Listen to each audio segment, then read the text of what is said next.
2 years ago, I was preparing for the birth of my 6th child.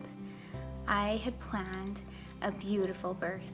It ended up being the most traumatic experience of my entire life. In the process of being born, his cord ruptured. He also suffered a lot of blood loss, and he also lost a lot of oxygen.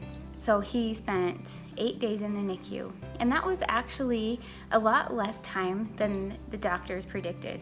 The doctors had predicted that he would spend at least 2 weeks in the NICU, and he recovered really well. But the one thing that didn't get better was his arm. We found out the day after he was born. The nurses came and said, "He's just not moving his right arm. There's no response to it." And they were right, nothing. He had no movement in his arm, not even a little flicker of movement. During August's birth, his head was pulled on to get him out quickly. And as a result, the nerves in his neck that go to his right arm were pulled and torn and stretched. And August has what is called a brachial plexus injury. He has a global brachial plexus injury, which means it affects his entire arm. And after his birth, his entire arm was completely paralyzed. Within 2 weeks, we still hadn't seen any improvement at all. And we had started doing some therapy, and I found a specialist in Philadelphia. And we took him there when he was 3 months old for his first surgery. They took nerves out of the back of his legs and they grafted them into his neck, to the nerves in his neck that had been torn. After his first surgery, the nerve graft, we had to wait for about 6 months for any movement, and then we started to see movement in his shoulder and his elbow, which was so exciting. August had his second surgery this past summer at the age of 18 months. He had a tendon transfer because the muscles in his shoulder were pulling unevenly and it had dislocated his shoulder. And so they casted him in a position that was, his arm was held, they called it the Statue of Liberty. And he was casted like that for 5 weeks. And through it all, he was just the most smiley child. He has always smiled through everything. He is incredible in that way. He has the ability to see things in a beautiful light, of an ability that I can't always comprehend, but I'm so grateful that he has it and that he shares it with me. After his surgery this summer, he's able to do so many amazing things. He is able to reach his arm up and out, which is something that I honestly was never sure he would be able to do. He is able to grab things. He is able to feed himself with his right hand. He is able to touch his head. And it's really incredible the things that he can do, and it's a miracle. And I'm so grateful for the progress that we have seen with him and for the amazing surgeon and his team that have made this possible. After August's birth, I went through a really hard time. The trauma that I experienced would not go away. When you have a big trauma, it doesn't just leave your mind. It keeps going around and around and around, and I could not get it to leave.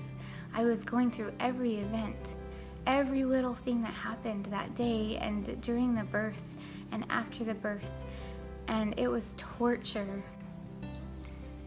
As I was going through this cycle of guilt and grief and shaming myself and going over and over the trauma in my mind, I had a friend say to me one day, "I'm pretty sure that August doesn't see himself as a victim, and it might benefit you if you don't either."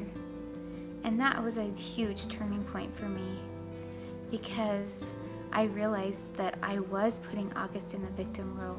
And yes, he was a victim. This happened to him. But when we're victims, we take away our choice. Something was done to us. And when we can say we're not the victim anymore, or when I can say August is not the victim anymore, it gives him power to do something with this opportunity. It gives him the opportunity to make the best out of this. And I started to see that if I could stop seeing August as the victim, if I could stop putting that on him, if I could stop seeing myself as the victim, I could find amazing opportunities. And I have. August, because of what has happened to him, he is able to reach a lot more people. And that is one of the opportunities. I have learned so much. I have grown so much. Every year, I've written a story about August's birth. The first year, the year that he was born, my story was very sad. It was full of grief. It was full of anguish and sorrow and guilt.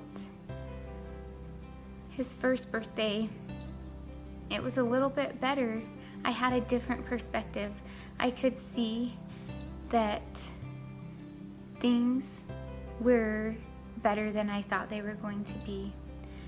I was able to realize the things that I had learned better.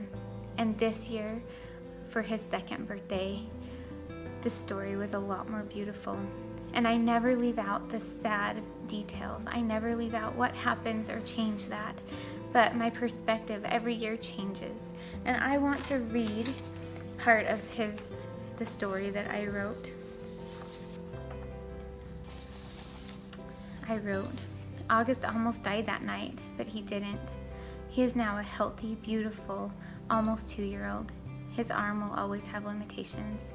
His arm will always be a reminder of that night. I used to wonder how I could look at his arm every day and not think about what happened, and not think about the fact that maybe I could have prevented it from happening.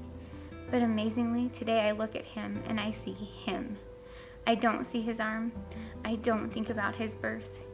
Even though I still remember every detail of what happened that night, my mind no longer replays it all the time. I am free from that. There will probably always be a sadness about what happened, but I don't live there anymore. I just visit occasionally. August is one of my greatest teachers. He has taught me about healing, about forgiveness, about endurance, about joy. August is joy. If I could turn back time and prevent what happened, I would. But since I can't, I choose to be grateful for the things I have learned because of it. I am who I am now because of what happened. I have been changed for the better. I am stronger, more aware, and I have tools to deal with hard things. In a way, I have been empowered because of the things I have learned. I am a better person, wife, and mother. August is strong, and he will always be able to do whatever he wants to do in his life. He has always found a way, and I know he always will. He will make a difference. He already has.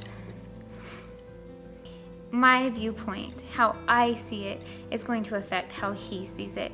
And I hope that I can always help him to feel empowered, to feel whatever feelings he has, but to get past them and to be the incredible human being that he is, and to continue to inspire and teach and raise people higher, because that's what he does.